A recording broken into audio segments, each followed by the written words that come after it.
இந்த பூமியில் எப்படி வாழ்கிறோம் அப்படிங்கிறத வச்சு தான் பரலோகத்தில் எப்படி வாழப்போகிறோம் அப்படி நம்ம வாழ்க்கை நிர்ணயிக்கப்படுது.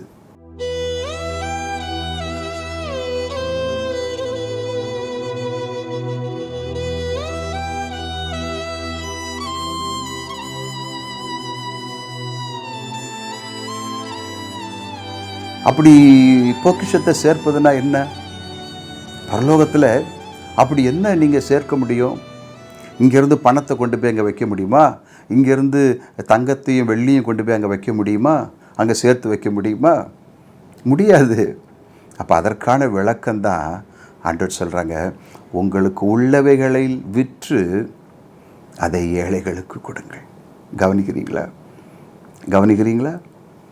கொடுங்கள், இல்லாதவர்களுக்கு கொடுங்கள். உங்கள் பிள்ளைகளுக்கு சேர்த்து வைங்க. அது இல்லைன்னு எங்கேயுமே பைபிள் சொல்லலை. சேர்த்து வைங்க. என்ன, அது தேவைதான். அதே நேரம் உங்கள் இருதயத்தை அது மேலே வைக்காதீங்க. இருதயத்தை அது மேலே வச்சிட்டிங்கன்னா உங்களுக்கு அதை எடுத்து பிறருக்கு கொடுக்க முடியாது. அப்படி நெருக்கத்தில் யாராவது வந்து நமக்கு கேட்கும்போது, ஐயா உதவி செய்யுங்கன்னு சொல்லி கேட்கும் பொழுது, எங்களுக்கு எப்படியாவது நடத்துங்கன்னு சொல்லி கேட்கும் பொழுது, அவங்க கண்களை நம்ம மேலே வைத்து இல்லாதவங்க நம்மக்கிட்ட வந்து நிற்கும்போது நம்மளால் அவங்களுக்கு கொடுக்க முடியாது. ஏன்னா நம்மக்கிட்ட இருக்கிறது மேலே தான் நம்முடைய இருதயம் இருக்கும். ஆண்டவர் சொல்கிறாங்க, விற்று கொடுங்க, விற்று கூட கொடுங்க ஏழைகளுக்கு.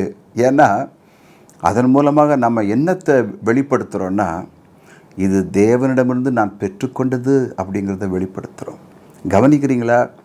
இந்த காரியம் உங்களுக்கு விளங்குதா? கவனிக்கிறீங்களா? அப்போ நம்ம எதை வெளிப்படுத்துகிறோம், எதை வெளியரங்கமாக்குறோம்? நம்மக்கிட்ட இருக்க பொருளை விற்று கூட நம்ம வந்து இல்லாதவங்களுக்கு கொடுக்கும் பொழுது நாம் நம்முடைய தயாள குணத்தை மாத்திரம் வெளிப்படுத்தலை, நம்முடைய விசுவாசத்தை வெளிப்படுத்துகிறோம். எப்படி? இது தேவன் எனக்கு கொடுத்தது. அப்போ தேவன் எனக்கு இது கொடுத்தது உண்மை என்றால் அதை அவர் எப்பொழுதும் கொடுக்க உண்மை உள்ளவராக இருக்கிறார். கவனிக்கிறீங்களா? அதுதான் ஆண்டவர் சொன்னாங்க, கொடுங்கள் அப்பொழுது உங்களுக்கு கொடுக்கப்படும். கவனிக்கிறீங்களா? அப்போ இல்லாதவர்களுக்கு கொடுக்கும் பொழுது, அதான் ஈகைன்னு சொல்லுவாங்க, இல்லாதவர்களுக்கு கொடுக்கும் பொழுது, கைமாறு கருதாமல் கடன் கொடுக்கும் பொழுது, கஷ்டப்படுறவங்களை தேடி சென்று உதவுகிற இருதயம் நமக்குள்ளே வரும் பொழுது பாருங்கள், ஆட்டோமேட்டிக்காக நம்முடைய செல்வத்தை, என்ன, நம்முடைய பொக்கிஷத்தை எங்கே சேர்த்து வைக்கிறோம்? நம்முடைய பரம வீட்டில் சேர்த்து வைக்கிறோம். அதற்கு பலன் இருக்கிறது. அதற்கு பலன் இருக்கிறது. நம்முடைய பணத்தை பிடிச்சிக்கிட்டே இருக்கிறது இல்லை கிறிஸ்தவ வாழ்க்கை.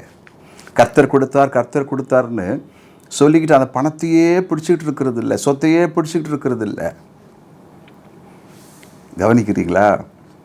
இருதயத்தை அதன் மேலே வைக்கிறது இல்லை. இல்லாதவர்களுக்கு உதவி செய்யக்கூடிய நல்ல இருதயம்தான் பரலோகத்தில் நமக்கு பொக்கிஷங்களை சேர்த்து வைக்கிறது.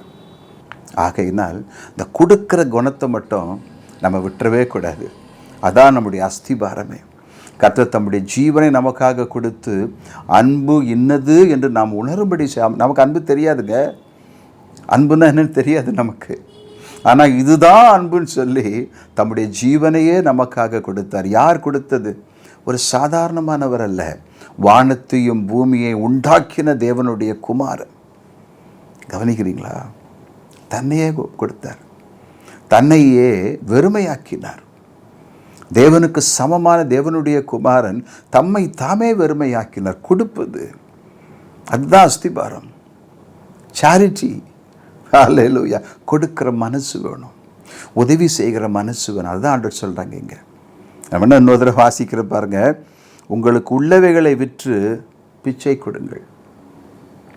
பழமையாய் போகாத பணப்பையை வச்சுக்கிட்டு இருக்காதீங்க, அது தானாக பழசாயிரும். அப்படி தான் எழுதப்பட்டிருக்கு.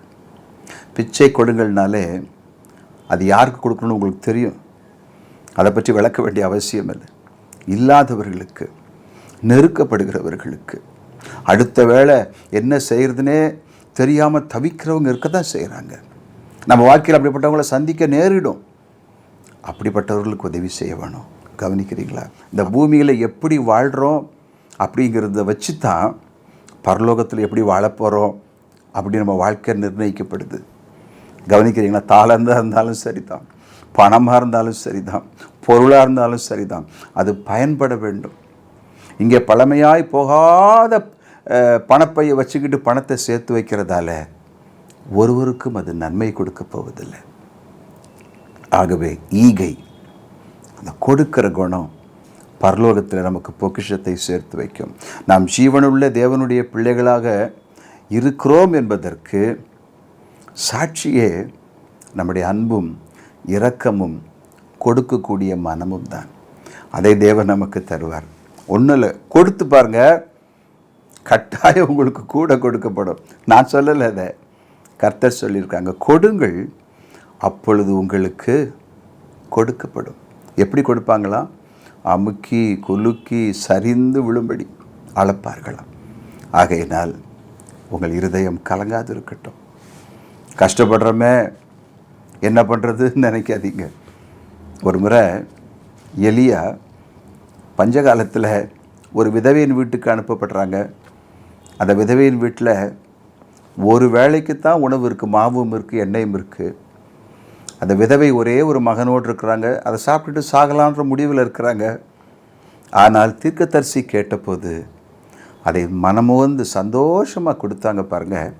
அந்த பஞ்ச நாள் முழுவதும் மாவும் குறையலை, எண்ணெயும் குறையலை. Glory be to God. உங்களுக்கு உண்டானவைகளில் பிச்சை கொடுங்கள்னு கர்த்தர் சொல்கிறாங்க. ஸோ அந்த இருதயம் வேணும், அந்த மனசு வேணும். இரக்கம் உள்ளவர்கள் பாக்கியவான்கள், அவர்கள் இரக்கம் பெறுவார்கள். இந்த வசனத்தை மறக்கவே முடியாது. நாங்கள் ரொம்ப கஷ்டப்பட்டிருந்த நாட்களில், கடன் பட்டிருந்த நாட்களில் ரட்சிக்கப்பட்டோம். அப்போ எங்கள் அப்பாட்ட நான் பேசிட்டு போவேன், அப்பா இவ்வளோ கடன் இருக்குதே, நாம் எப்படி இந்த கடன்லாம் கொடுக்க போகிறோம் அப்படின்னு பேசும்போது எங்கள் அப்பா சொல்லுவாங்க, பைபிளில் ஒரு அழகான வசனம் இருக்குப்பா, இரக்கம் உள்ளவர்கள் பாக்கியவான்கள், அவர்கள் இரக்கம் பெறுவார்கள். நம்ம யாருக்கும் அநியாயம் பண்ணலை, நம்ம இறங்கி நிறைய பேருக்கு உதவி செய்திருக்கிறோம். ஆகையினால் கர்த்தர் நிச்சயமாக நமக்கும் இரக்கம் செய்வாங்க அப்படின்னு எங்கள் அப்பா சொல்கிறது இன்னும் ஞாபகத்துக்கு இருக்குது. அதே போல் ஆண்டவர் எங்கள் 70 லட்சம் ரூபா கடனை திரும்ப வட்டியோடு கொடுக்க கிருபை கொடுத்தார். என் அன்பு நண்பர்களே, உங்கள் இருதயம் கலங்காமலும் பயப்படாமலும் இருக்கட்டும். இந்த காலத்தில் பணத்தை குறித்து நிறைய பேசப்படுகிறது இல்லையா? பணம் வேணும், பணம் வேணும், நீங்கள் செல்வ செழிப்பாக இருக்கணும், நீங்கள் வாழ்க்கையை நல்லா அனுபவிக்கணும் அப்படின்லாம் ஒரு மாதிரி சொஃபிஸ்டிகேட்டட் லைஃப் அதெல்லாம் பற்றி பேசுகிறவங்க எழும்பிட்டாங்க. ஆனால் கர்த்தர் என்ன சொல்கிறாங்க தெரியுமா? நீ என்னத்தை இந்த பூமியில் சம்பரமாக வாழ்ந்தாலும் அது சதமல்ல, அது முடிவல்ல, அது நித்தியம் அல்ல. நித்தியம் என்பது பரலோகம். அங்கே பொக்கிஷத்தை சேர்த்து வைங்க. இங்கே பூச்சி துருவம் ஒரு நாள் கெடுத்துரும், அங்கே கெடுக்க முடியாது. அது தேவனுடைய வாசஸ்தலம்.